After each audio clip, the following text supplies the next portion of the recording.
ایک شدید زلزلہ آیا تھا جس کا مرکز وہ افغانستان تھا، جس میں زیادہ تر نقصانات وہ افغانستان کی کنڑ پراونس، ننگہار اور پکتیا میں ہو چکے ہیں،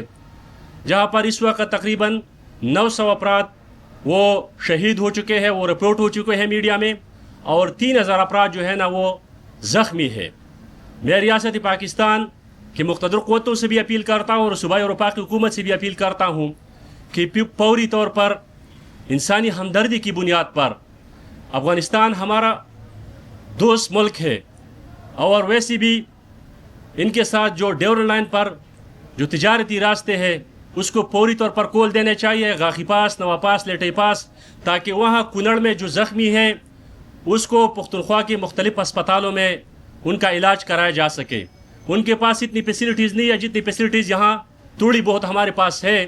تو انسانی ہمدردی کی بنیاد پر یہ اقدامات فوری طور پر اٹھانی چاہیے۔ جو ابھی تک بہت سارے ایسے علاقے بھی ہیں افغانستان میں، کنڑ میں، جہاں تک ابھی تک ریلیف کی جو ٹیمیں ہیں وہ نہیں پہنچ پائے ہیں، تاکہ لوگوں کو جو ہے نا کچے مکان ہے وہاں سے ان کے لاشیں نکالے جا سکے۔ تو اس وقت ان کو ہماری ضرورت ہے، تو اس بات پر میں پختونخوا حکومت سے بھی اپیل کرتا ہوں، فیڈرل گورنمنٹ سے بھی اپیل کرتا ہوں کہ فوری طور پر جو ہے نا نوا پاس کا راستہ ان کے لیے کھول دیا جائے، اور تاکہ وہاں کے جو زخمی ہے ان کا علاج معالجہ پختونخوا میں کرایا جائے۔